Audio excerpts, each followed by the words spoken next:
Ethan Cole stood in a holding chamber deep within the Vastari imperial palace, his wrists bound by energy restraints that hummed with a frequency he could feel resonating in his bones. The chamber was austere. Dark stone walls shot through with veins of crystalline material that pulsed with faint light, a sleeping platform that was too short for human proportions, and a small sanitation facility that worked on principles he'd needed explained twice. 3 days. He'd been here for 3 days since his arrest, with minimal explanation and no contact with other humans except one brief visit from a Vastari-appointed lawyer, whose interest in his case had seemed purely procedural. The Vastari were an imposing species, broad-shouldered and powerfully built, averaging nearly 2 meters tall, with crystalline growths along their shoulders and forearms that shifted through subtle color changes based on emotional state, a form of nonverbal communication that humans were still learning to read accurately after 2 decades of diplomatic contact. Their eyes had an unsettling depth, with pupils that could dilate far beyond human capability, suggesting they processed visual information across a broader spectrum than human biology permitted.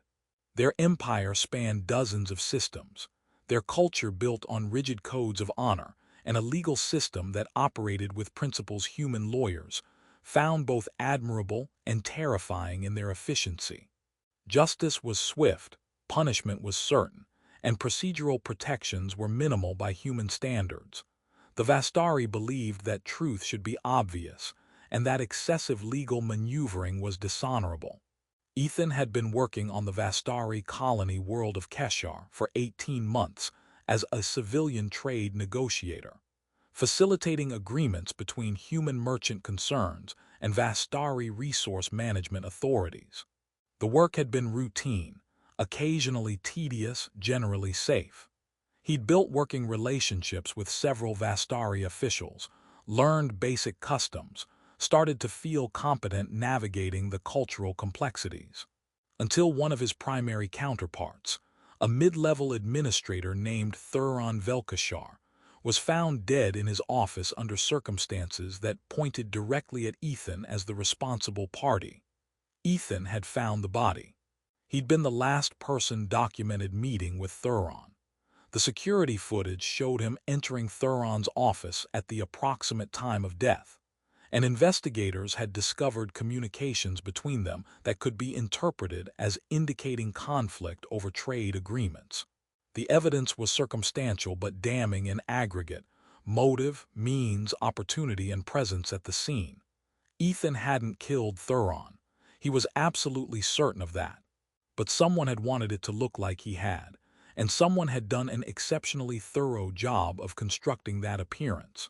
His arrest had been swift. Vastari authorities didn't waste time once they'd assembled sufficient evidence. Within hours of Thuron's body being discovered, Ethan was in custody. Within 24 hours, he was being transported off Keshar to the imperial homeworld for judgment before the Sovereign herself. That had surprised him. Murder of a mid-level administrator should have been handled by local colonial authorities. The fact that he was being brought before the Sovereign, the supreme legal authority in the empire, suggested this case carried political weight far beyond a simple murder investigation. Now, after 3 days in this holding chamber with nothing but his thoughts and the quiet hum of energy restraints, guards arrived at his door. There were 3 of them, standard security detail based on what Ethan had learned about Vastari protocols. Their crystalline shoulder growths displayed colors that his limited knowledge associated with tension and wariness. Deep red shot through with orange. Ethan Cole, human. The lead guard's standard was accented but clear. You will accompany us to the Hall of Judgment. The Sovereign will render decision on your case. Am I permitted to speak in my own defense? Ethan asked, keeping his voice level despite the fear churning in his stomach. Your advocate has presented your defense according to procedure. If the Sovereign chooses to hear from you directly, you will be given opportunity. The guard's tone was neutral, giving away nothing about what Ethan should expect. They led him from the holding chamber through corridors of dark stone and crystalline architecture that managed to feel simultaneously ancient and technologically sophisticated. The palace was enormous. They walked for nearly 15 minutes, passing through multiple security checkpoints where guards examined credentials and verified authorization for Ethan's movement. Other Vastari they passed in the corridors watched him with expressions he couldn't properly interpret. Some showed crystal color patterns suggesting curiosity, others contempt, a few something that might have been pity. The human accused of murdering a Vastari official, that's what he was to them. A potential murderer, a diplomatic incident, a curiosity to be observed before judgment was rendered. They reached massive doors of polished dark metal, inlaid with crystalline patterns that seemed to shift as Ethan looked at them. The guards paused while one spoke into a communication device. Then the doors opened smoothly and silently. The hall of judgment lay beyond, and Ethan's breath caught despite his fear. The space was vast, designed to hold hundreds of observers, with galleries rising in tiers around a central floor where the accused would stand before the sovereign's throne. And today, it was nearly filled to capacity. Vastari nobles occupied the higher galleries, their formal attire elaborate and their crystalline growths displaying a riot of colors that Ethan couldn't begin to interpret. Military officers in more austere uniforms filled another section, their postures suggesting they viewed this as a form of entertainment. And in one gallery, looking profoundly uncomfortable, sat a small contingent of human diplomats, probably representatives from the Earth Embassy to the Vastari Empire. At the far end of the hall, elevated on a dais of dark stone shot through with veins of luminescent crystal, sat the throne, and on that throne sat Sovereign Kethara herself. She was older than most Vastari Ethan had encountered. Her crystalline growths were deeper in color, almost black shot through with silver veins, suggesting age and accumulated authority by the standards he'd learned. Her face was angular and sharp, her eyes intense as they tracked his movement across the hall. The guards escorted Ethan to a designated position on the central floor, then stepped back to form a perimeter. The energy restraints on his wrists remained active, their hum a constant reminder of his status as accused rather than honored guest. Sovereign Kethara raised one hand, and the hall fell absolutely silent. The gesture carried such authority that even the ambient sounds of hundreds of beings breathing and shifting seemed to diminish. Ethan Cole, human of Earth. Her voice carried across the hall without technological amplification, a Vastari ability that still impressed Ethan despite his current circumstances. You stand before this court to receive judgment for the death of Thuron Velkashar, administrator of resource coordination on the colony world of Keshar. She paused, her eyes never leaving his face.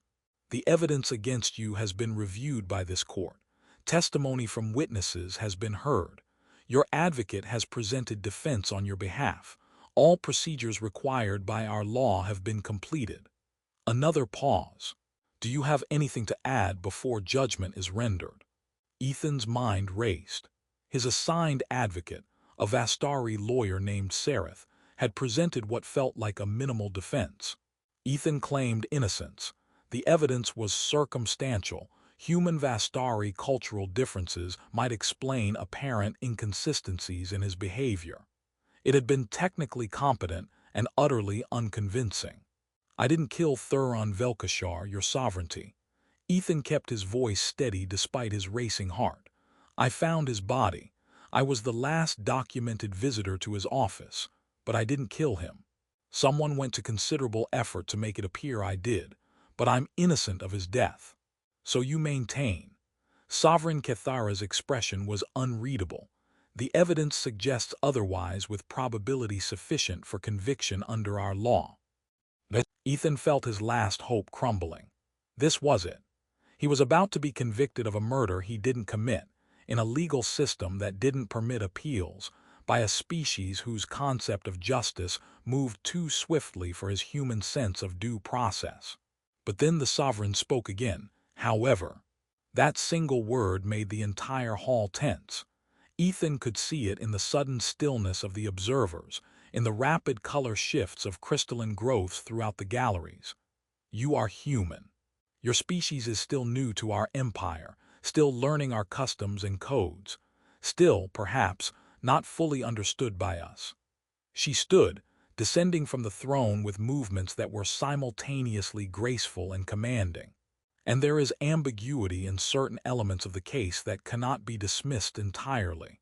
Questions about timing that the evidence does not perfectly resolve, inconsistencies that might indicate other possibilities.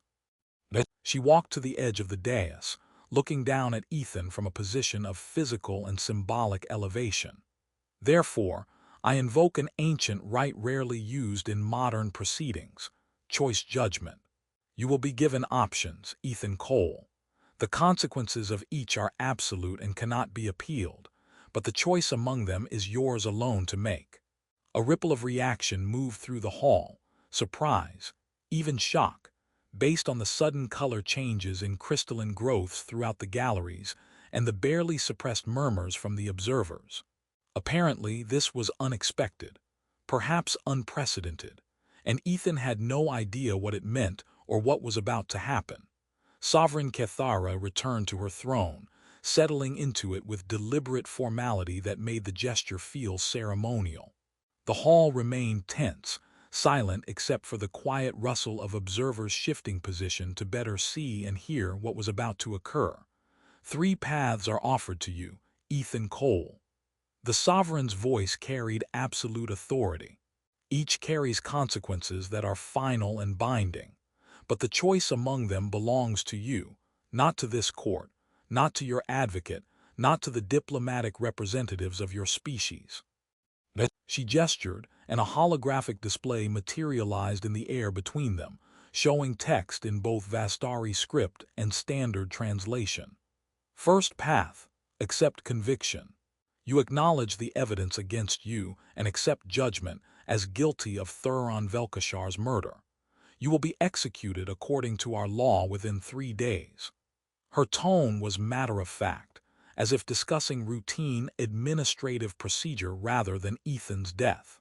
This path preserves your dignity. You die standing by your claimed truth rather than accepting compromise or ambiguity. Many Vastari consider this the honorable choice when evidence is strong but certainty is incomplete. Ethan felt his throat constrict. The casual way she described his execution was somehow more terrifying than angry condemnation would have been. Second path, accept exile. You acknowledge that you cannot prove innocence to the satisfaction of this court, but you maintain you are not guilty of murder. You will be removed from all Vastari territory permanently, your presence forbidden in any system under our authority. Your name will be recorded as one who chose survival over resolution. She paused, letting that option settle. You live, but you carry the shadow of suspicion always. No formal conviction, but no exoneration either. Your species' diplomatic representatives believe this is the outcome they prefer. It avoids your death and avoids the complications of executing a human under circumstances that contain ambiguity. Ethan glanced at the human diplomats in their gallery. Their body language suggested she was right. They were clearly hoping he'd choose exile. Get out alive, avoid an interspecies incident, accept that sometimes survival is the only victory possible. Third path, and here Sovereign Kethara's voice took on a different quality, something almost challenging. Undergo trial by ordeal.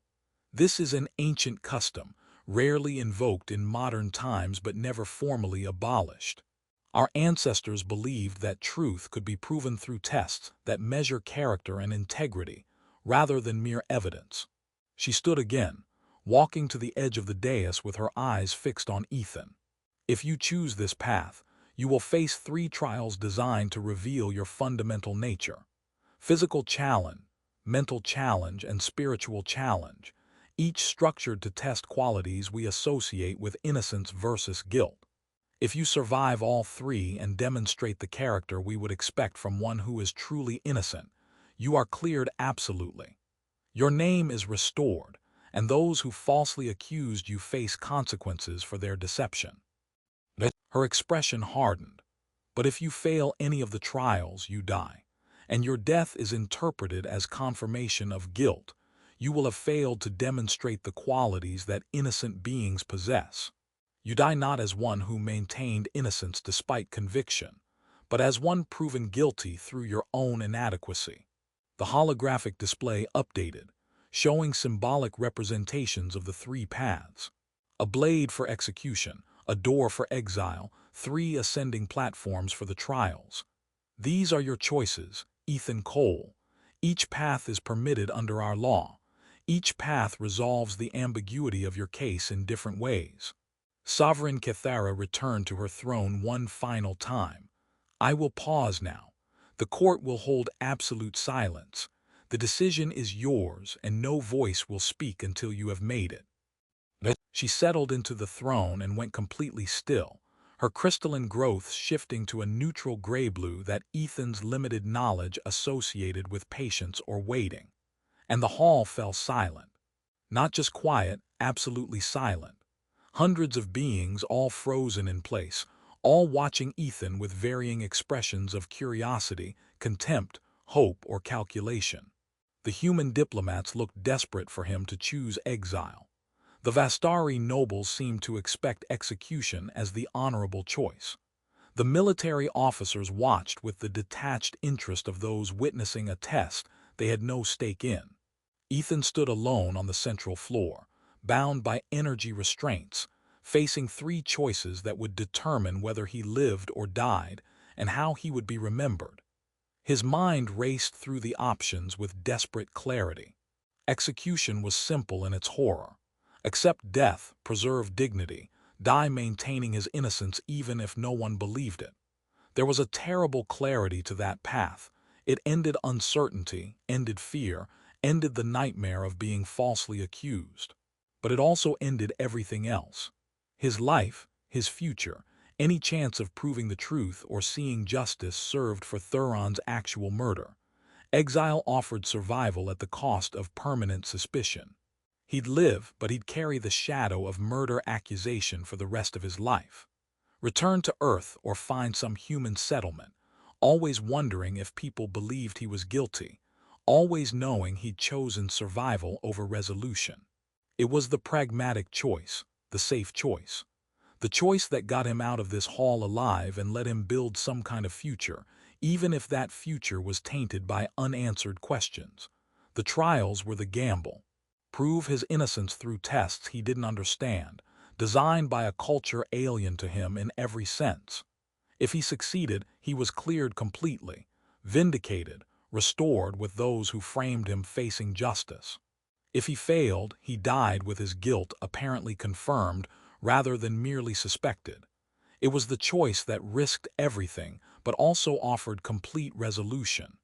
Ethan looked at the human diplomats again. They were trying to convey something through body language, desperation, pleading, the clear message that he should choose exile and get out alive. He looked at the Vastari nobles, many of whom seemed to expect execution, the honorable choice by their cultural standards, choosing death over ambiguity. He looked at Sovereign Kethara, whose expression gave away nothing, but whose very offer of choice judgment suggested something important was being evaluated here beyond just his individual fate.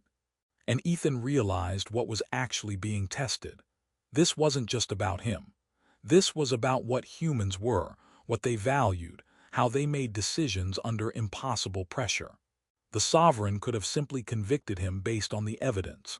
The case was strong enough by Vastari standards. She could have executed him or exiled him without offering choices. But she'd invoked an ancient custom, granted him agency in determining his own fate, and now the entire court was watching to see what a human did when given that terrible freedom. What would a Vastari do? Probably accept execution to preserve honor, or possibly choose the trials to prove worth through demonstrated capability. What would be the smart human choice?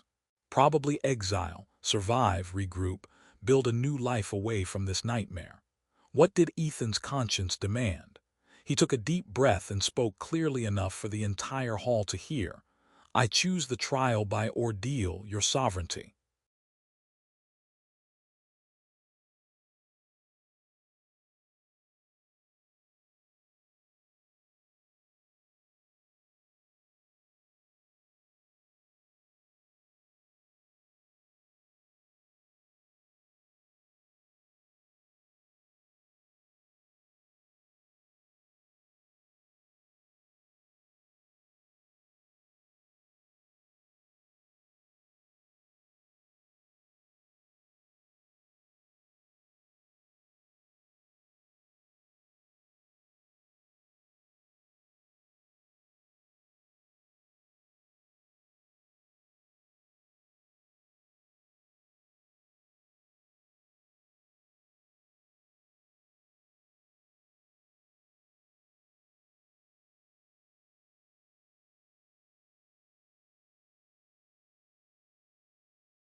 The reaction was immediate and dramatic. Sharp intakes of breath from multiple galleries. Crystalline growths throughout the hall flashing through rapid color changes, surprise, shock, even alarm based on the patterns Ethan had learned to recognize. The human diplomats looked horrified, one of them half rising from their seat before being pulled back down by a colleague. Sovereign Kethara's expression didn't change, but something in her eyes shifted, surprise, perhaps, or recognition of something unexpected. "You understand the consequences of this choice?" Her voice carried a note of challenge. "If you fail the trials, your death will be interpreted as confirmation of guilt. You will die branded as murderer rather than as one who maintained innocence despite insufficient proof. I understand your sovereignty." Ethan kept his voice steady despite the terror coursing through him. "But I didn't kill Thuron Velkashar, and I won't accept living under the shadow of his murder for the rest of my life. If your trials can prove my innocence, then that's the only choice that actually resolves this situation. You choose resolution over safety. I choose truth over survival." The words came out with more conviction than Ethan had expected.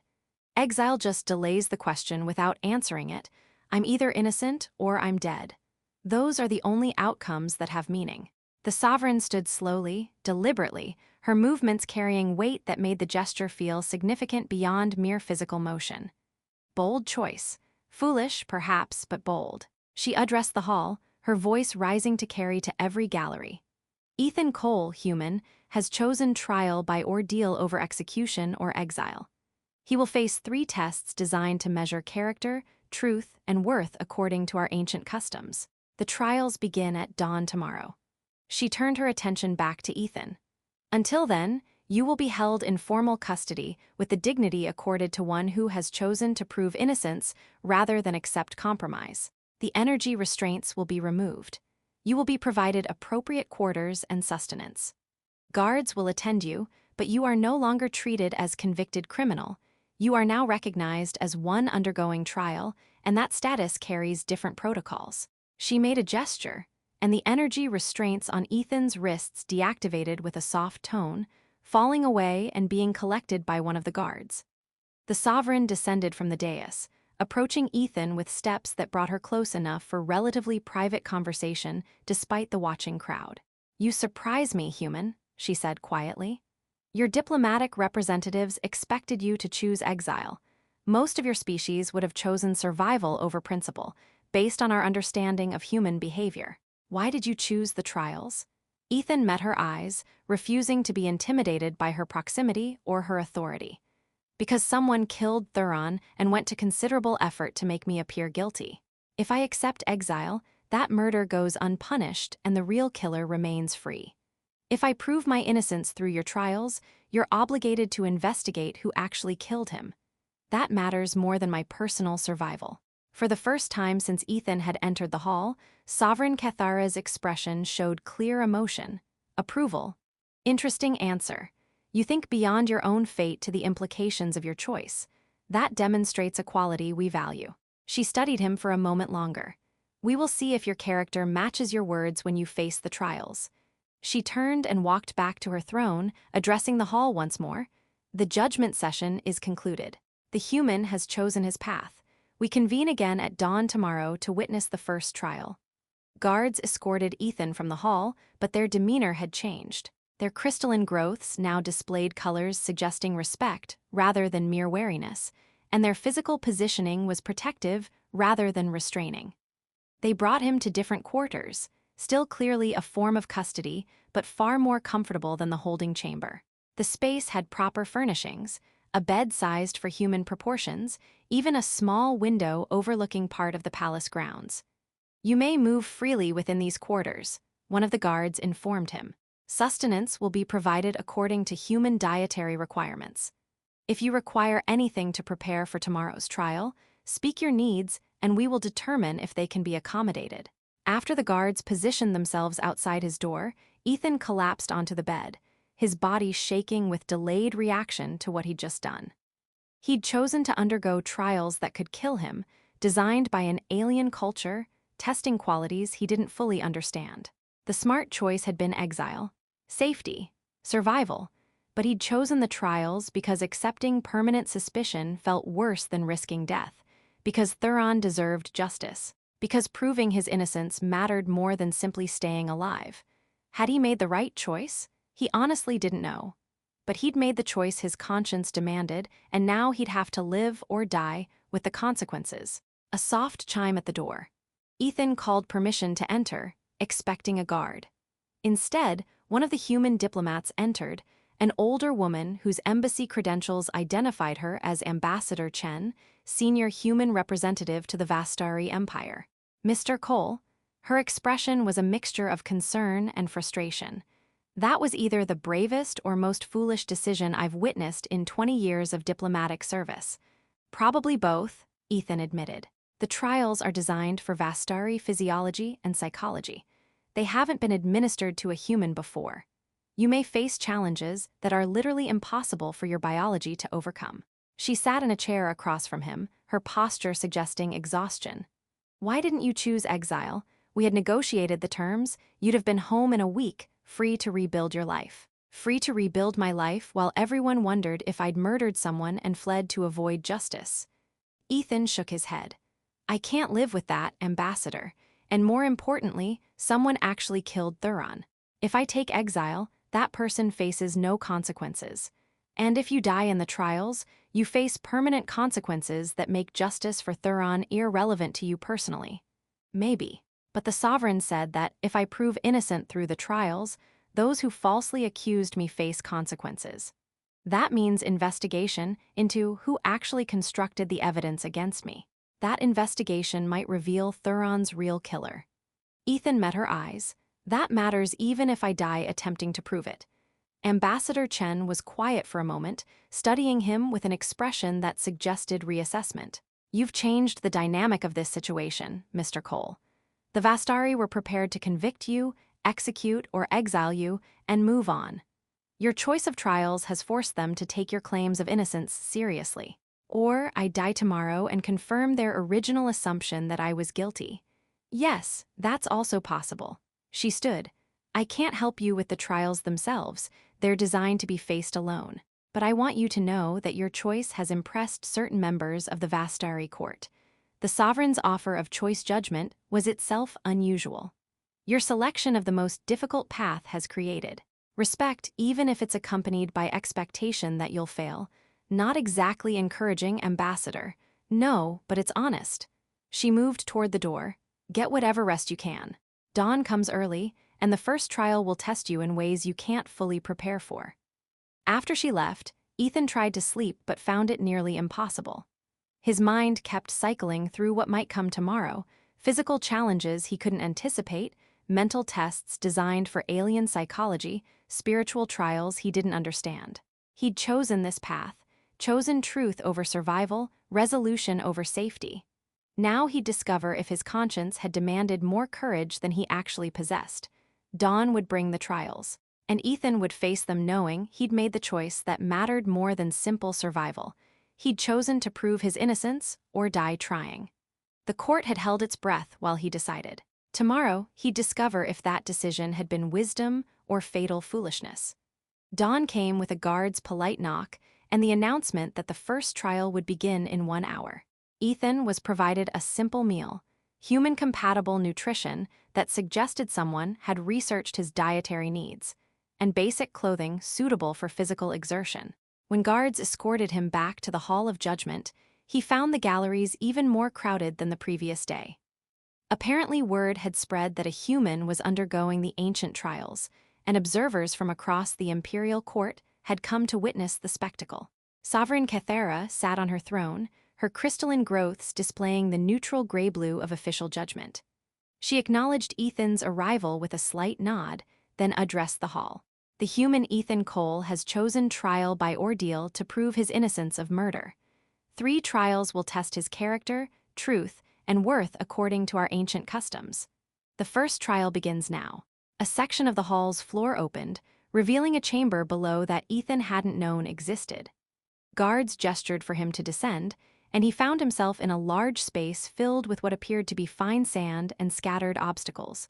Platforms, bars, suspended structures at various heights. Sovereign Kethara's voice carried into the chamber through some acoustic design. This trial tests physical capability and mental resilience under pressure. You must navigate from your current position to the far end of this chamber without allowing any part of your body to touch the sand.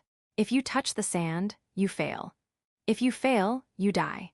The obstacles are positioned to be challenging, but not impossible for one who possesses the qualities we associate with innocence: careful planning, persistent effort, and unwillingness to abandon principle even when exhausted. Ethan studied the chamber. The obstacles were deliberately spaced just beyond normal human jumping distance. He'd have to use them in combination, create paths that weren't immediately obvious, maintain absolute focus while physically strained. It would take careful problem-solving and physical endurance, exactly the kind of test that would reveal whether someone could maintain ethical behavior under stress or would cut corners when tired. He began. The first section was straightforward, a series of platforms that required precise jumping and good balance. Ethan moved carefully, testing each landing before committing his full weight. The second section was harder.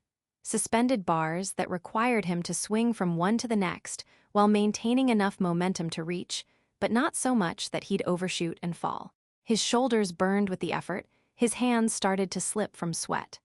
The third section was the worst, a series of narrow beams at different heights that required him to balance, climb, and occasionally hang by his hands while finding the next stable position. Exhaustion made his muscles shake, made his judgment questionable, made the sand below look almost inviting as a place to simply give up and rest. But touching the sand meant failure, meant death, meant his guilt would be assumed rather than proven. Ethan pushed through, focusing on one move at a time, refusing to think about how much farther he had to go or how tired he was getting. Just the next grip, the next platform, the next careful balance. It took him 43 minutes by the time display visible on the chamber wall.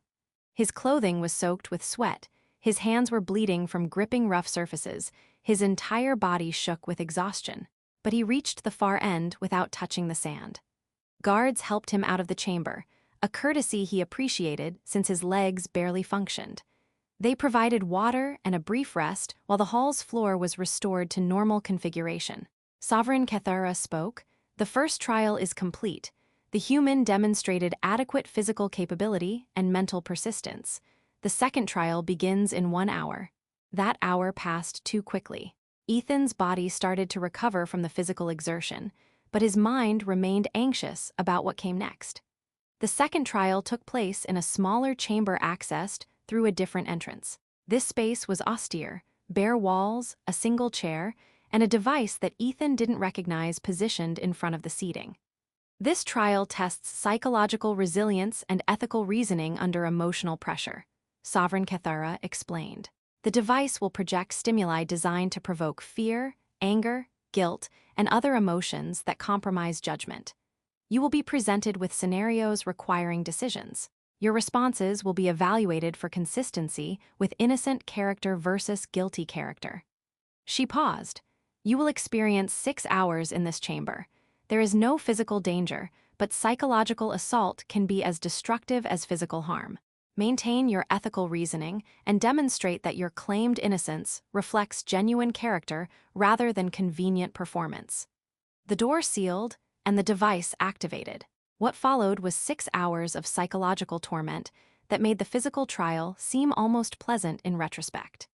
The device projected images and sounds designed to trigger every fear and guilt Ethan carried, memories of failures, scenarios of people he cared about in danger, situations where compromising his ethics would produce better immediate outcomes.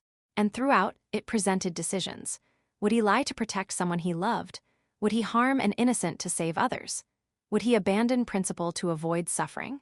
Ethan answered each scenario honestly, forcing himself to maintain ethical reasoning even when the device made him feel overwhelming fear or anger or grief. He chose truth even when lies seemed more merciful.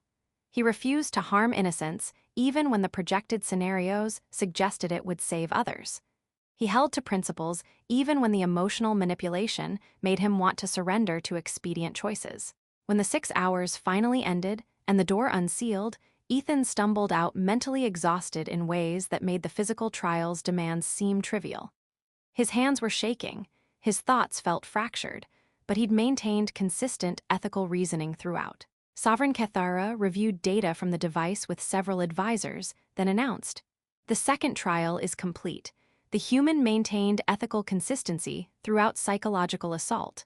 One trial remains." Guards escorted Ethan to quarters where he was permitted to rest, eat, and attempt to recover. But they informed him the final trial would occur the following dawn. These tests were designed to be endured in sequence, each building on the exhaustion and stress of the previous. That night, Ethan slept poorly, his dreams filled with fragments of the psychological trial's scenarios. When dawn came, he felt hollowed out, physically and mentally depleted. The final trial was conducted in a ceremonial chamber that felt more like a temple than a testing ground. Sovereign Kethara herself was present, along with what appeared to be spiritual leaders or judges whose crystalline growths displayed colors Ethan had never seen before. "This trial tests spiritual truth," the sovereign explained. "Our ancestors believed that innocent beings carry a quality difficult to describe in your language that can be measured through certain ordeals. You will be given a substance that Vastari physiology tolerates, but which may be harmful to humans. The test is not whether the substance harms you, but whether you have faith in your own innocence sufficient to consume it voluntarily." She held up a small vessel containing dark liquid. "This is not scientific. It is spiritual belief that innocence protects, that truth has power, that those who genuinely know themselves blameless can face trials that would destroy those carrying guilt. If you refuse, you fail. If you accept and the substance kills you, you fail. If you accept and survive, you demonstrate the kind of spiritual certainty we associate with genuine innocence." Ethan looked at the vessel, understanding he was being asked to potentially poison himself based on spiritual belief rather than evidence or logic. Every rational part of his mind screamed that this was insane.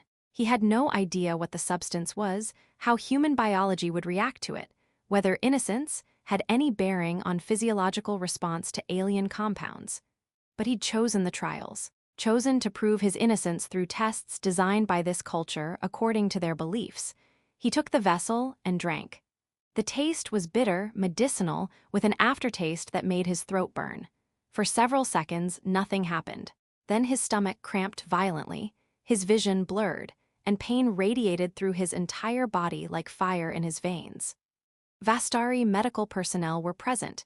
He was dimly aware of them monitoring his vital signs, administering something that might have been treatment or might have been additional test compounds. The pain continued for what felt like hours, but was probably closer to 30 minutes. Then, gradually, it began to subside. The cramping eased, his vision cleared, his body's alarm signals calmed from emergency to manageable discomfort. He was alive, barely but definitely alive. When he could focus again, Sovereign Kethara was standing before him, her expression unreadable. "You have survived all 3 trials. By our ancient law and custom, you are proven innocent absolutely. The murder of Thuron Velkashar was not your doing." She paused, and something in her posture suggested significance beyond simple verdict. "Moreover, Your choice of trials over safety has prompted deeper investigation into the evidence against you. When one chooses such risk to prove innocence, it suggests either genuine truth or profound foolishness. I chose to investigate which applied to you. She gestured, and displays materialized showing evidence Ethan hadn't seen before: communications, security footage, financial records. We discovered elements that were overlooked in the initial investigation. Thuron Velkashar was killed by rivals within our own administrative structure, a faction opposed to certain resource allocation decisions he was implementing. You were selected as convenient blame because human Vastari tensions would obscure the true motivation and discourage thorough investigation. Ethan closed his eyes, feeling vindication and fury in equal measure. So I almost died to prove something you could have discovered through proper investigation from the beginning. Yes, the Sovereign's tone carried something that might have been apology. But your choice to face the trials, rather than accept exile, forced us to take your claims of innocence seriously, rather than treating this as a convenient resolution to a politically sensitive situation. You defied expectations, Ethan Cole. You chose truth over survival, resolution over safety. That demonstrated character we value but rarely see, even among our own people. She made a gesture, and all remaining restraints or restrictions were removed. You are cleared absolutely. You are free to leave our territory or remain as you choose. And those who constructed false evidence against you will face consequences appropriate to their crimes against both you and Thuron Velkashar's memory. Ethan stood on shaking legs, supported by medical personnel who seemed impressed he'd survived the spiritual trial at all. I want to go home. Understood. Transportation will be arranged immediately. Sovereign Kethara studied him for a long moment. You have changed certain perceptions within this court, human. Many believed your species valued survival above all else, that you would always choose safety over principle when faced with true danger. You proved that assumption incomplete. She paused. That matters more than you may understand. How we perceive your species influences how we treat humans throughout our empire. You demonstrated that at least some humans possess qualities we respect: moral courage under pressure, commitment to truth over convenience, unwillingness to compromise principle even when death is the alternative. As Ethan was escorted to medical facilities for proper treatment before transport, he reflected on the weight of the choice he'd made in that moment when the court held its breath. He could have chosen exile, survival, safety. It would have been the smart choice by most measures, the choice his own diplomatic representatives had desperately wanted him to make. But he'd chosen to prove his innocence because living under permanent suspicion felt worse than risking death, because Thuron deserved justice, because truth mattered more than his personal survival. The trials had nearly killed him, 3 different ways, testing body, mind, and spirit in ways that pushed him beyond anything he'd thought himself capable of enduring. But they'd also forced the Vastari to properly investigate, to discover the real murderers, to acknowledge that their initial assumptions had been wrong. His choice had created consequences extending far beyond his own fate. It had challenged an empire's assumptions about humans. It had demonstrated that his species possessed qualities the Vastari respected, even when those qualities risked everything for principle. Weeks later, recovered and back on Earth, Ethan received an encrypted message from Sovereign Kethara. Your choice in the Hall of Judgment demonstrated qualities we had not properly recognized in humans: moral courage under extreme pressure, commitment to truth over personal safety, willingness to risk death rather than accept ambiguity when principle is at stake. The court has revised certain policies regarding human Vastari legal proceedings based on what your choice revealed about the inadequacy of our previous assumptions about your species. You shifted the balance of respect between our peoples through one decision made without fear or ambition, chosen purely because your conscience demanded it. That will not be forgotten. Should you ever require assistance from the Vastari Empire, invoke my name. Your courage has earned recognition that transcends normal diplomatic relations. You held the court's breath while you chose. You chose truth over survival. In doing so, you proved that human moral resolve under pressure deserves respect equal to any quality we value in ourselves. Ethan read the message and allowed himself a tired smile. He'd made his choice in a moment of desperate clarity, choosing conscience over advantage, truth over safety.